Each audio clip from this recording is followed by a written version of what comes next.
안녕하세요, 뷰티비입니다. 오늘은 리플 이야기를 해보도록 하겠습니다. 제가 리플 이야기만 하려고 하면 리플이 오르는 것 같아서 저도 리플 보유가 꽤 많습니다. 그래서 리플 이야기를 한번 해보도록 하려고 합니다. 근데 또 이제 다음 주면 추석인데 추석이 추석 같지가 않아요. 이 코로나 때문에. 아무튼 추석 명절 잘 세시고 또 조금만 드시고 항상 건강하셨으면 좋겠습니다. 지금 리플은 되게 복잡한 게 많이 얽혀 있죠. 이게 SEC 소송권도 그렇고, 지금 상장 폐지된 거래소들이 굉장히 많고, 그런데 제가 생각하기에 리플이 그래도 굉장히 지지를 잘 하고 있고, 탓코인 오르는 것만큼은 그렇게 많이 오르지는 않았지만 어쨌든 반등 후에 어느 정도 유진하고 있는 것 같습니다. 50일 매수세가 50일 이동평균선 매수 신호가 200일선 위쪽에서 형성이 돼서 이렇게 이 부분하고, 이게 지금 2월 1일이에요. 2월 1일인데 이때 가격이 제가 업비트를 찾아보니까 546원. 예. 그리고 횡보 후에 이 기간이, 골든 크로스 이후 이 기간이 거의 한 달 보름 정도, 45일 정도 걸렸던 것 같아요. 그리고 나서 이제 상승이 왔고, 지금 이거는 달러로 기준이기 때문에 이게 원화 기준으로는 2,335원 정도까지 갔어요. 이걸 제가 계산을 해보니까 몇 배, 4.2배 정도 상승을 했어요. 자, 그러면 지금 여기 지금 똑같은 51선 매수세가 201선 매수세보다 높아져서 골든크로스가 났는데, 지금 똑같은 지금 이 부분하고, 지금 약간 지워볼게요. 자, 이 부분하고 똑같은 패턴을 가고 있다. 이동평 골든크로스 후에. 자, 그러면 지금이 오늘이 9월 17일이죠. 근데 아시겠지만 2020년 12월 12일 날 XRP 에어드랍 받으신 분들 있죠. XRP 에어드랍 스냅샷을 찍혔던 분들, 이분들이 지금 스파크 토큰 에어드랍을 받아야 되는데, 에어드랍은 이제 공중에서 떨어진다는 거죠. 한마디로 공짜로 주는 이자 같은 개념이죠. 리플을 보유한 사람들에게 주는 이자.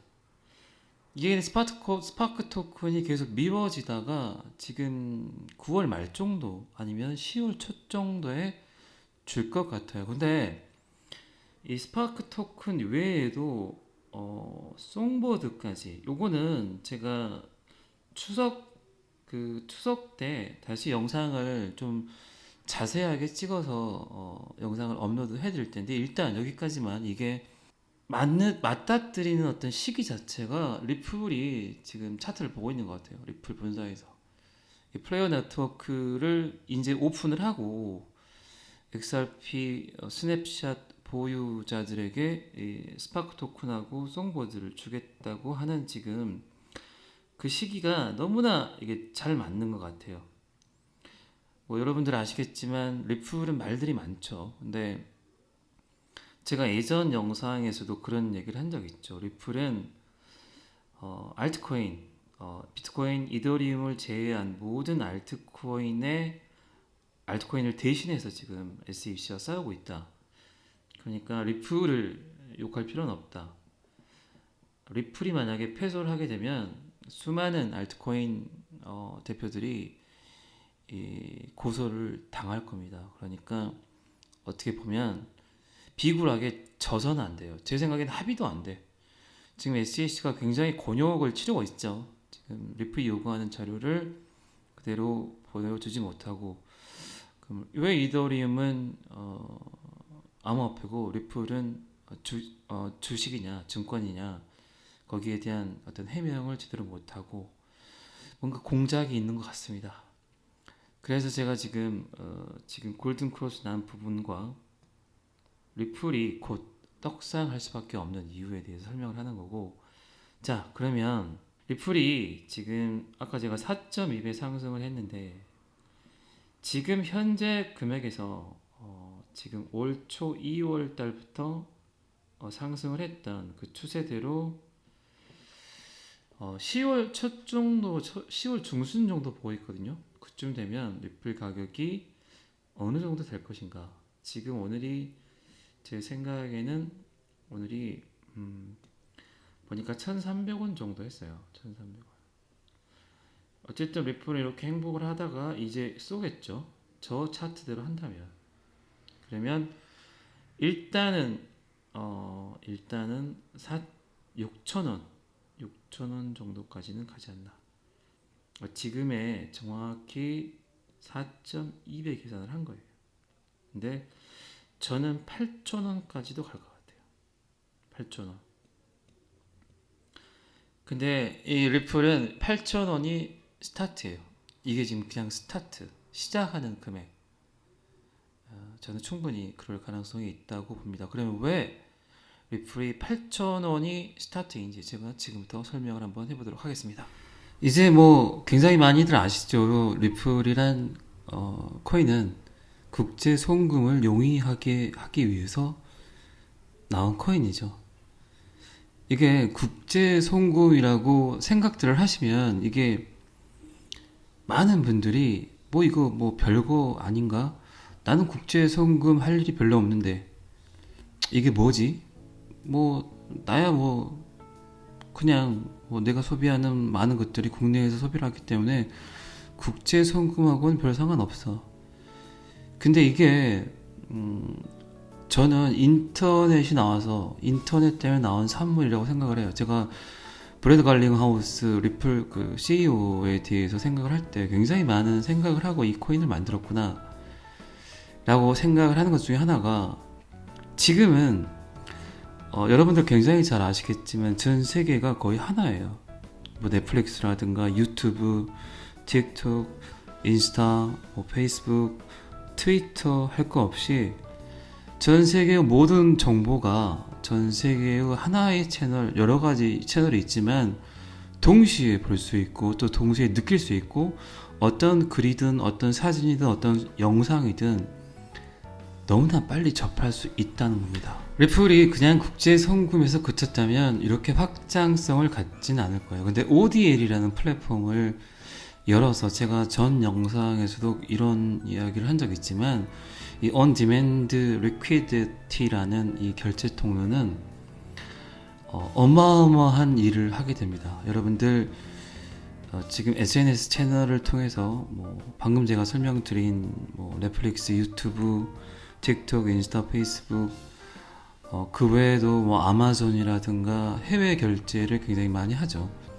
그리고 이제 이런 국제 송금이 비단 해외에서 국내로 돈을 보내는 개념이 아닌 이런 인터넷 상에서 굉장히 많은 금전적인 거래가 이루어집니다.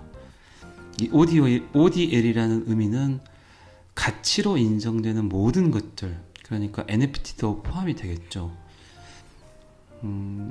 그게 뭐 정보가 됐든 어떤 가치가 됐든 제품이든 심지어는 문화, 음악, 영화, 스포츠까지, 뉴스까지, 그리고 아마존에 관한 이야기를 제가 또 할 거예요. 아마존도 이 결제 시스템 라인에서 굉장히 많은 좀 복잡한 곳을 거쳐서 전 세계에 유통을 하는 회사죠. 그러니까 비단 이게 국내에 국한된 어떤 일이나 국내에 국한된 결제 시스템이 아니라는 겁니다. 여러분들이 뭔가 물건을 사고 구매를 하고자 할 때, 특히나 그 해외 사이트에서 뭔가 구매를 할 때 굉장히 좀 걸리는 것들이 어떤 이런 것들이죠.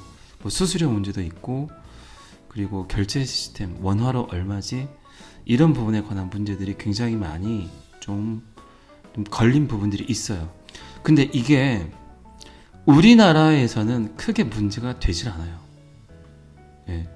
우리나라에서는 뭐 그냥 환전 뭐 그 정도 금액이지라고 생각들을 하고 결제를 하고 뭐 그렇게도 사용하지만 우리나라 같이 디지털 강국에 많은 국민들이 은행 계좌를 갖고 있는 분들이 그렇게 많이 흔치가 않습니다. 전 세계적으로. 그러면 제가 만약에 아마존 플랫폼의 대표나 어떤 큰 플랫폼 마켓의 어떤 대표라면 우리나라만 에서만 팔고 싶은 생각이 들진 않겠죠. 이게 뭐 아프리카라든가 후진국이라든가 뭐 굉장히 좀 디지털에 약한 나라들, 이런 나라들에게도 뭔가 물건을 팔고 싶은데 이들에겐 계좌가 없어. 심지어는 은행이 없어. 이 금융 인프라를 구축하는 이 비용이 어마어마하게 듭니다. 그런데 굳이 이 금융 인프라를 구축할 필요가 없어요. 그냥 인터넷만 되면 됩니다. 이렇게 전 세계 인구의 거의 절반이 은행 계좌가 없습니다. 자, 은행 계좌가 없다는 거는 누군가 그들에게도 금전적인 그리고 어떤 그 재화적인 뭔가를 제공을 해야 되는데 분명히 중재자라는 게 나타나겠죠. 은행이라든가 증권사, 보험사, 통신사 같은 어떤 각 산업의 최상위 계층에 있는 거대한 이 중재자, 미들맨들은 어떤 그들의 데이터, 우리들의 데이터를 이용을 해서 막대한 부를 쌓고 있죠. 지금도. 그래서 지금 시점에서 굉장히 많이들 이야기하시는 게 이런 거대한 중재자들이 표방하고 나타내는 문제점들이 굉장히 많죠. 지금 방금 제가 저걸 설명해드렸지만 SEC라는 뭔가 권력을 가지고 자기 마음대로 횡포하려는 그런 움직임들, 결국 비트코인이나 이 블록체인 어떤 그리고 리플, 이더리움 이 많은 코인이나 이런 블록체인들이 이런 중재자들의 간섭이 없이 다이렉트 거래를 하겠다는 그런 취지로 나온 거기 때문에, 그래서 그런 중재자들은 그런 돈벌이를 위해서 그들만 엄청난 부를 창출하기 위해서 이런 것들이 싫죠. 정말 싫을 거예요. 제 생각에도 지금까지 너무 편하게 돈을 벌었는데 자꾸 뭔가 개입을 하려고 그러고 뭔가 들어와. 비트코인이 뭔지, 리플이 뭔지, 이더리움이 뭔지 이런 애들이 들어오는 게 꼴보기 싫겠죠. 그런 중재자 경제의 가장자리에 있거나 좀 외곽에 있는 사람들은 점점 가난해지겠죠. 점점 매면받고 이용만 당하고 뭐 뭔가 잘 살려고는 하지만 잘 살 수 있는 기회조차가 없다는 겁니다. 어쨌든 우리나라는 이런 경제 시스템을 다 활용하고 이용하고 있지만 전 세계 절반 이상의 어떤 사람들은 이런 경제 시스템을 이용하지 못하고 있다는 겁니다. 근데 은행이 필요 없어. 어떤 금융 인프라가 필요 없는데 그냥 인터넷만 된다면 그 안에서 내가 물건을 사고 또 물건을 받고 어떤 경제 활동의 주체들이 직접 어떤 가치가 있는 컨텐츠 그리고 물건, 뭐 제품 이런 재화를 직접 교환할 수 있는 플랫폼이 있다면 이게 얼마나 많은 사람들이 은행을 거치지 않고 금융 혜택을 받을 수 있을까요? 얼마나 정말 괜찮은 정말 일이죠. 뭐 굳이 뭐 은행 교육을 시킬 필요가 없어요. 인터넷만 되니까 쉽게 말씀드리면 수학 산수를 거치지 않고 수학을 바로 배워도 상관없다는 거죠. 그러니까 이런 경제 시스템이 탄생이 된다면 굉장한 혁신이죠. 자, 이 ODL이라는 시스템 그리고 리플, XRP의 어떤 가치는 여기서 증명이 되는 거죠. 우리나라 사람들은 별로 느끼지 못합니다. 이 은행이 생각해보세요. 근데 예를 들어서 우리나라 사람들이 내일 아침에 정말 이 우리나라에 있는 모든 은행이 문을 닫는다면 어떤 일이 벌어질까요? 네, 아마 상상할 수 없는 일이 벌어질 겁니다. 그런데 지금 전 세계 인구의 절반이 은행이 없이 살고 있다는 거죠. 계좌 없이. 그래서 이 문제를 해결하기 위해서 전 세계 많은 암흑학자들이 이 문제를 풀려고 노력을 했었고 거기에 나타난 게 비트코인 블록체인입니다. 그런데 비단 이걸 바라는 게 암호학자들 뿐이었을까요? 전 세계에서 장사를 하는 많은 이 공룡 기업들이 그걸 원하겠죠. 다이렉트로 제품을 보낼 수 있는 어떤 운송할 수 있는 능력만 있다면 첫 번째는 결제가 문제거든요. 결제를 원활하게 해준다면 얼마나 많은 물건들이 팔리겠습니까? 여러분들도 마찬가지일 거예요. 뭔가 해외 배송이라든가 어떤 구매 라인 안에서 그냥 제깍 바로바로 결제가 되고 뭐 환전이라든가 뭐 이런 수수료라든가 이런 부분이 없이 결제가 된다면 아마 물건 3개 사신 분들이 5개 살 거예요. 그리고 하나 더, 어떤 문제가 걸리냐, 지금 굉장히 보이스피싱이 문제죠.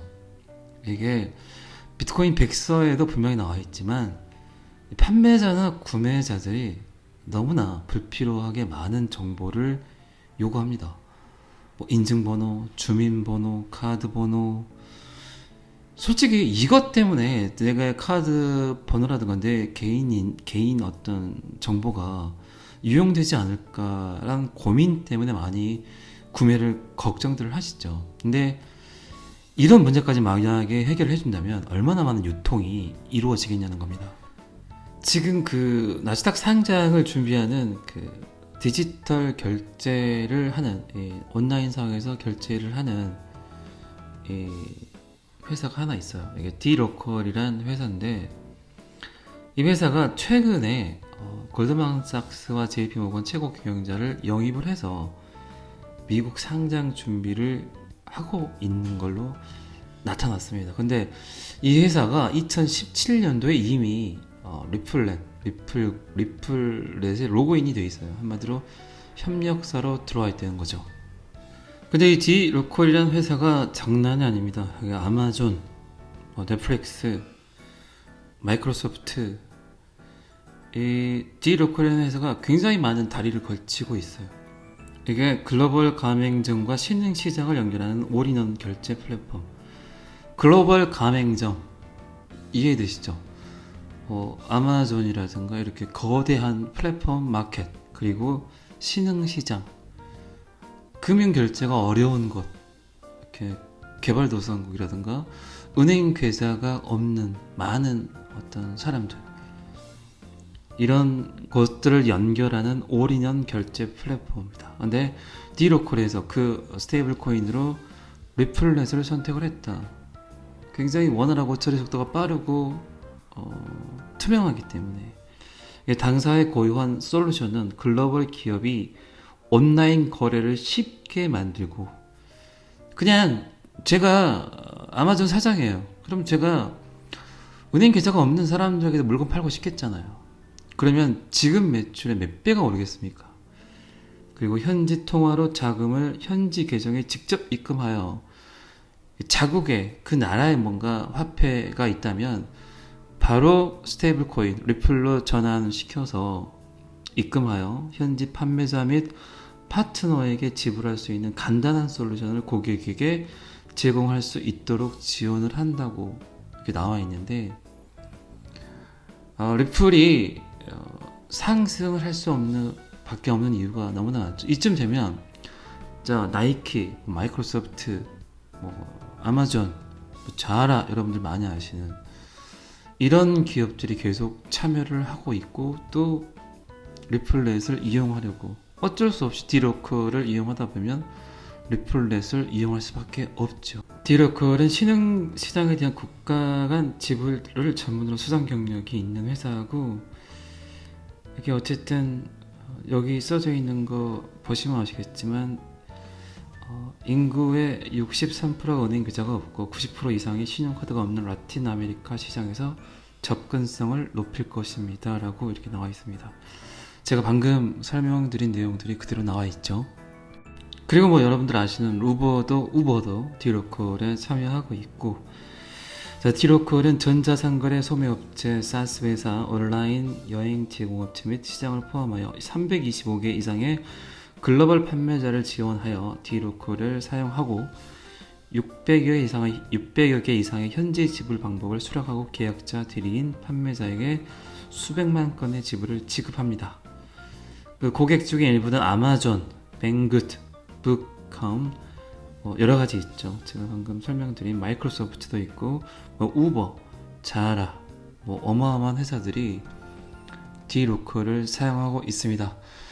자, 리플에 관한 이야기는 오늘 여기까지 하겠고, 제가 영상 서두에 설명드린 것 같이 그 에어드랍 관련 뉴스는 제가 추석 그 정도에 제가 다시 한번 업로드를 하겠습니다.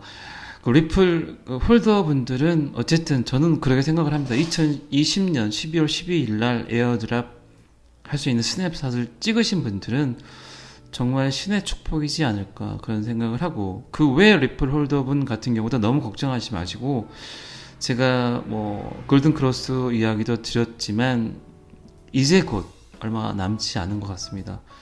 제가 지금 여유 자금이 더 있다면 저는 충분히 또다시 리플을 구매할 겁니다. 오늘은 여기까지 하겠습니다. 구독과 좋아요는 항상 저를 힘나게 합니다. 감사합니다. 비트TV였습니다.